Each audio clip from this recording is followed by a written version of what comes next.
Bismillahirrahmanirrahim. On continue le cours concernant le dépistage. Deuxièmement, dans cette partie, on va voir le dépistage des troubles auditifs. Donc, c'est un problème ou bien c'est un enjeu de santé publique. Ne pas entendre veut dire ne pas parler et troubles de langage et comme suite des troubles psychoaffectifs. C'est pour cela, et c'est écrit dans votre support en gras, ce dépistage, ce dépistage de troubles auditifs devrait être proposé à tout nouveau-né en maternité et se poursuit pendant les premières semaines de la vie. Donc, ça ressemble au dépistage des troubles auditifs. Maintenant, deuxièmement, la cause de ce dernier trouble. Si vous vous souvenez de votre cours dans le chapitre de néonatologie où on avait vu les infections materno-fœtales, on avait dit une ligne qui est très importante. N'oubliez pas dans votre dépistage, dans votre recherche, de rechercher les infections à herpès virus. Et voilà, c'est le cytomégalovirus, malheureusement, qui est la première cause de surdité congénitale. Donc la surdité congénitale existe. L'herpès, la famille des herpès viridae, est la cause. Plus précisément, c'est le cytomégalovirus comme infection maternelle-fœtale, malheureusement. Cette dernière, elle est mise en évidence par des facteurs de risque. C'est pour cela que le médecin devrait être vigilant. Donc une vigilance prolongée, plus ou moins un avis spécialisé, c'est votre rôle d'orienter cet nouveau-né ou bien cet enfant vers un spécialiste, même après un dépistage qui est rassurant, s'il s'agit des facteurs de risque, c'est écrit en gras, s'il s'agit des facteurs de risque de troubles auditifs, on insiste sur ce deuxième titre, il faut envoyer, il faut demander un avis de spécialiste, même si le dépistage il est rassurant.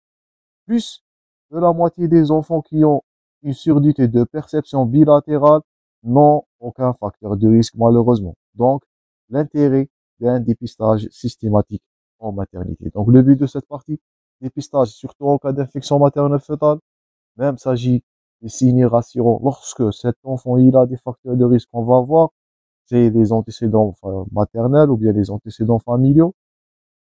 Il devrait être envoyé, orienté vers un spécialiste. Et l'intérêt de ce dépistage, deuxièmement, qui se fait de façon systématique, tout ce qui est en gras, c'est à noter, et bien sûr, les thèmes fréquents d'examen. Donc, systématiquement, dépistage auditif en maternité, risque des surdité congénitales. Les facteurs de risque, les voilà. Donc, les antécédents familiaux de troubles auditifs. Donc, toujours le CMV. Donc, les antécédents familiaux de surdité. Prothèse auditive chez la famille avant l'âge de 50 ans, c'est un facteur de risque, ou bien ce sont des antécédents familiaux, ou bien les antécédents personnels ou les accidents, voire les facteurs de risque en période périnatale. Ce sont, on répète, la prématurité. Donc là, voilà, une utilisation, bien utilisation de prothèses auditives chez la famille, des parents surtout, avant l'âge de 50 ans.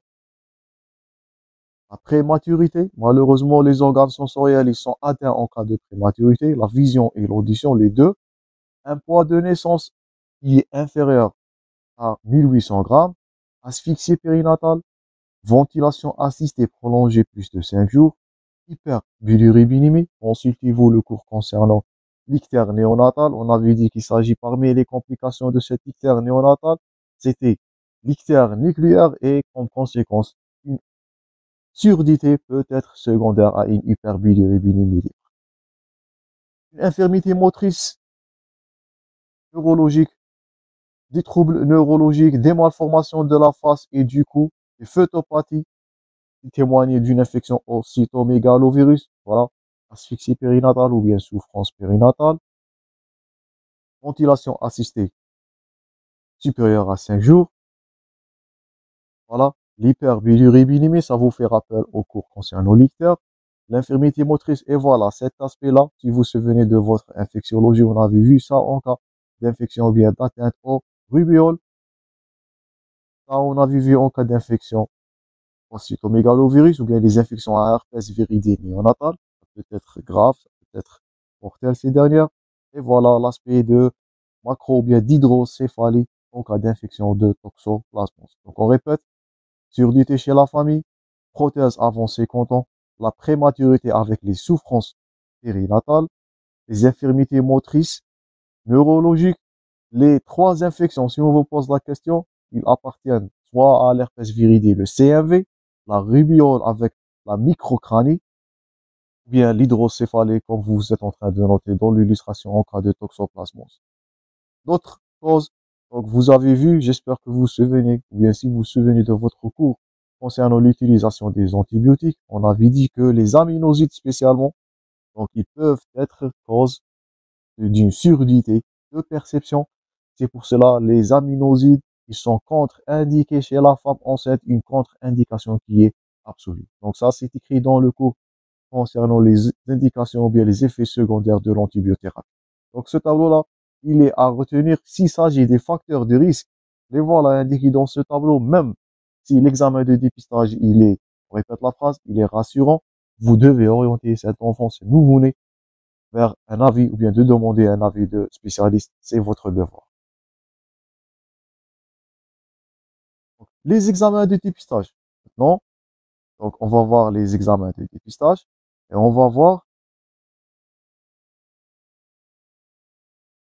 les examens ou bien les examens de certitude et la différence entre ces deux.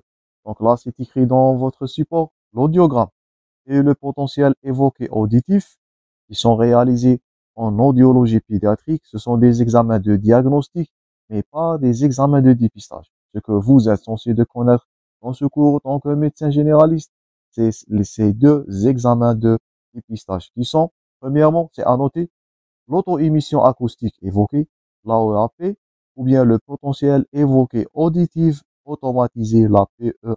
Donc, on répète, c'est primordial.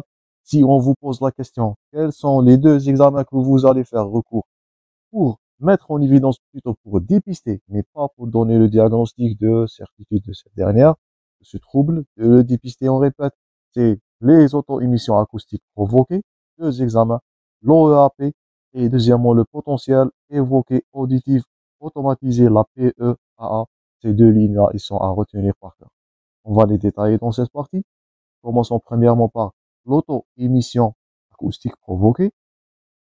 Son principe, cette auto-émission acoustique, ce sont des sons qui sont produits par l'oreille interne. Donc souvent, elle est enregistrée au moyen d'un microphone miniaturé placé dans le conduit auditif externe. Donc voilà, ça c'est un haut-parleur qui est placé sur l'oreille externe de votre nouveau-né ou bien de votre enfant où vous pouvez faire ce dépistage. Donc l'oreille interne, il s'agit des vibrations. Donc ça c'est la physiologie de l'audition. Donc, à l'état physiologique, l'oreille ou bien les osselets vont faire, bien vont émettre des sons, des vibrations qui sont capturées par ce mini haut-parleur qui est administré ou bien qui est planté sur l'oreille externe. Donc, c'est un microphone miniaturé placé dans le conduit auditif externe et relié à un ordinateur. Donc là, voilà, ça c'est l'appareil. Et ça c'est le mini ordinateur qui va vous permettre de visualiser, de mettre en évidence ces vibrations ou bien ces bruits de l'oreille interne. Donc, après l'extraction de ce bruit, le dépistage des surdité de plus de 40 décibels. Donc, s'il s'agit d'une bruit, ou bien si cet appareil ne perçoit pas ces vibrations, donc elle vous permet de dépister les surdités, mais avec surdité où il s'agit d'un défaillant ou bien d'une défaillance de plus de 40 décibels. Donc, il est limité un peu cet examen. Il vous permet de percevoir les surdités avancées, les surdités frustes, plus de 40 décibels. C'est un examen rapide. L'avantage de ce dernier, c'est un examen rapide. Il ne dure que de 5 à 10 minutes. C'est pour cela, donc, parmi les caractéristiques, si vous vous souvenez dans votre sémiologie, que les examens de dépistage, ils sont accessibles, ils sont moins chers et ils sont non invasifs et ils sont rapides. Et pour cela, premièrement, une première réflexion, utiliser l'auto-émission acoustique. Donc ça, c'est premièrement. Donc le principe là, c'est un microphone. Si on vous pose la question, il va permettre, qui va vous permettre, il va capter les vibrations, ou bien les sons par l'oreille interne. Donc voilà son principe. Donc, c'est un émou placé dans le conduit auditif externe. Donc ça va résumer ce qu'on avait dit précédemment. Donc l'autre-parleur, donc ce qui est en rouge, c'est de l'autre-parleur. Ce qui est en bleu, c'est un microphone. Donc l'autre-parleur, il va émettre le son. Le microphone, il va dépister les mouvements ou bien les vibrations des osselets de l'oreille interne. Donc, l'haut-parleur en rouge va émettre, bien va stimuler, le microphone va capter, quoi? Il va capter les mouvements des cellules ciliées externes. Donc, si vous vous souvenez de votre anatomie concernant le système nerveux, on avait vu les systèmes sensoriels, donc c'était les CCE, ou bien les cellules ciliées externes, qui vont faire, ou bien qui vont subir des mouvements de vibration, et il est capté par ce dernier, par cet appareil. Donc, il va enregistrer cette dernière. S'il s'agit d'une défaillance de plus de 40 décibels, elle est détectée facilement par l'auto-émission provoquée. J'espère que c'est clair, premièrement, pour ce premier appareil, par le principe d'émission et réception. Émetteur, c'est un haut-parleur. Récepteur, c'est un microphone. Deuxièmement, le deuxième test, le deuxième examen de dépistage qui est plus précis. Donc, c'est le potentiel évoqué auditif automatisé. Donc, qu'est-ce que ce dernier, son principe? Il va refléter le passage de l'influx nerveux sur les nerfs et les voies auditives vers le tronc cérébral. Donc, il est utilisé comme examen de dépistage.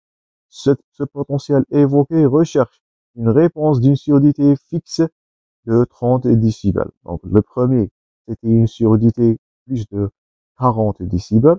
Ce dernier, donc, il est plus précis. À chaque fois que l'intervalle, il est rapproché, donc, ce dernier, il va vous permettre de dépister des troubles auditifs fixés à une intensité de 30 décibels et moins.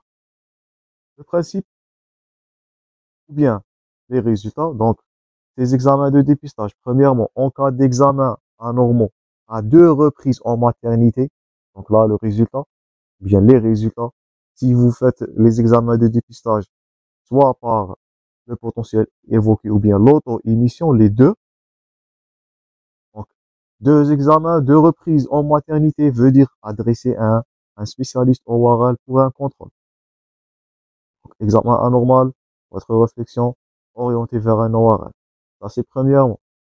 Deuxièmement, si les tests sont de nouveau anormaux, l'enfant sera adressé vers un centre d'audiologie pédiatrique pour l'étape de diagnostic. C'est pour cela qu'on avait dit le potentiel évoqué auditif et l'audiogramme.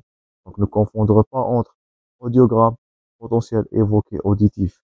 Ce sont des examens de diagnostic, mais pas de dépistage.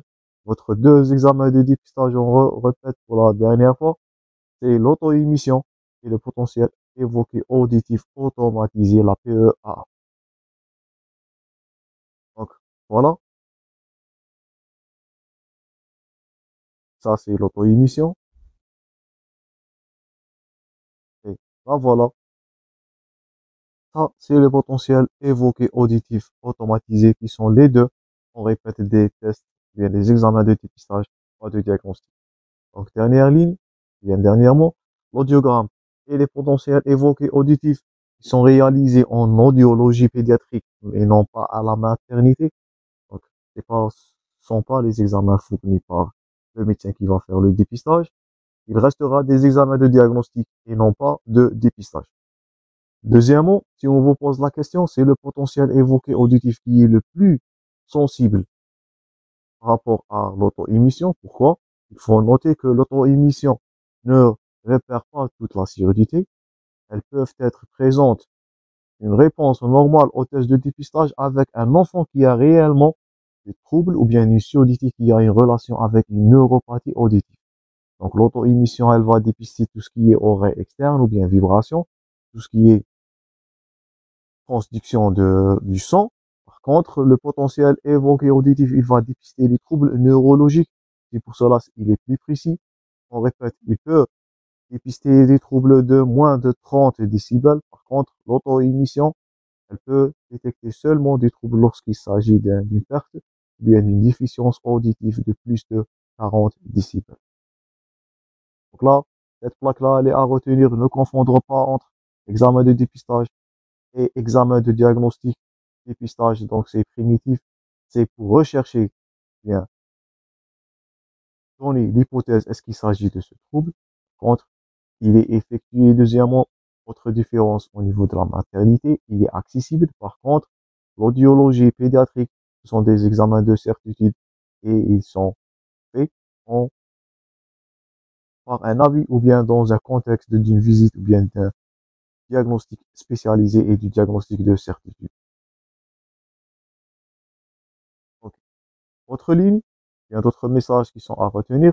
Il est impératif de réaliser un dépistage auditif de rattrapage pour les enfants qui n'ont pas bénéficié de dépistage néonatal ou bien ayant une surdité évolutive lors de la consultation. Donc, si on vous pose la question, c'est écrit en rouge et c'est à retenir, c'est le dépistage. Le rattrapage, il se fait du 9e, voire du 24e mois, ou bien 2 ans de l'âge maternel. On répète, 9e mois, 24e mois et 2e mois. Donc, ça, c'est les premières semaines ou bien les premiers mois de vie. Donc, soit en néonatologie, c'est préférable de dépister ces dernières, ces troubles. Pour les enfants qui n'ont pas suivi de ce dernier, de ce dépistage, il est obligatoire, il est impératif, c'est le terme, à 9 mois, 24 mois, je vous invite à noter, et à 2 ans de sa vie extra-embryonnaire. Tout trouble de langage, il doit être entraîné un examen auditif. Donc c'est pour cela, trouble d'audition, comme on avait dit au début de ce cours, veut dire donc un trouble psycho-affectif et trouble de langage, absence de la parole. Le dépistage de première intention en dehors de période néonatale, donc c'est les sources sonores calibrées en fréquence et en intensité, c'est l'acoumétrie. Deuxièmement, le trouble des tests, voire le test de voix. Donc les deux, l'auto-émission et le potentiel évoqué, c'était l'indication pour les nouveau-nés. Maintenant, pour les enfants qui n'ont pas suivi ces 2 examens, pour les enfants où l'âge est avancé, bien les nourrissons, avec avancé plus de 9 mois. Donc, on a premièrement la source sonore. Donc, le voilà, un audiogramme qui restera un examen de certitude. Suite à ça, voilà votre potentiel évoqué qui se fait en audiologie pédiatrique et qui est aussi, on répète, un examen de certitude. Par contre, le voilà, ça c'est le test de Weber. Donc, source sonore, calibrée en fréquence ou en intensité, c'est l'acoumétrie. Vous avez vu ça en deuxième année dans le dépistage, bien l'épreuve de Weber et l'épreuve de Rhin, bien de Rennes. Deuxièmement, le test à la voix chuchotée et la voix normale, l'audiométrie tonale. Et troisièmement, la tympanométrie. Voilà votre principe de tympanométrie. Donc, l'audiométrie tonale approche du seuil auditif. Donc, ça va dépister la coopération et la compréhension de l'enfant. Est-ce que cet enfant comprend bien, entend ce qui est émis? Et la tympanométrie qui va objectiver une atteinte, soit une obstruction tubaire ou bien une otite séreuse. Ça, c'est les deux, et les autres examens de dépistage ou chez le nourrisson ou l'enfant qui n'a pas eu et qui n'a pas suivi un dépistage de premier ordre lors de la naissance. Et voilà, ça vous fait rappel au cours précédent où on avait vu les infections respiratoires hautes, l'otite dans sa forme céreuse, donc un tympan mat qui est dépoli, une disparition du triangle lumineux des reliefs osseuses, donc qui est en faveur d'une otite infectieuse. Donc tout ça, c'est des infections respiratoires aiguës hautes. Dernièrement, vous avez là un tableau qui peut évaluer donc le profondeur, bien la profondeur de cette surdité. Donc les bruits humains de 20 à 40 décibels, c'est les voix chuchotées. L'exemple là, ou bien le jouet sonore qui va vous permettre de dépister cette dernière, c'est le froissage du papier. Normalement, un enfant doit répondre à ce stimuli auditif. Plus de 60 décibels, c'est les voix parlées, c'est les claquements, bien le claquement de la langue, les bruits de la bouche, c'est plus de 60 décibels. Plus de 80 décibels, c'est la voix forte. Donc, si un nouveau-né ou bien un nourrisson ne répond pas aux voix fortes, malheureusement, il a un trouble auditif de plus de 40 décibels. Donc, ce dernier, il peut être facilement dépisté et retrouvé lors de l'auto-émission. Par contre, un bruit lorsqu'il est moins de 40, on répète pour la dernière fois, lorsque ce déficit, il est partiel, il est perçu que au potentiel évoqué auditif dans sa forme automatisée. Dernièrement, plus de 100 décibels, donc la voix hurlée, donc l'enfant n'entend rien, donc plus de 100 décibels. Donc ça, c'était le dépistage concernant les troubles auditifs. On a insisté sur ce dernier car c'est un trouble ou bien fléaux sociaux. Troubles de l'audition, on répète, troubles de langage, infirmité sociale et troubles psychoaffectifs. Il nous reste là, bien, les dépistages orthopédiques. On va voir le dépistage des deux affections. Vous devez les connaître. La luxation congénitale de la hanche que vous allez rencontrer prochainement dans le module de traumatologie et la scoliose chez l'enfant dans sa forme idiopathique. Merci pour votre attention. Bon courage. À la prochaine dans la suite de ce cours.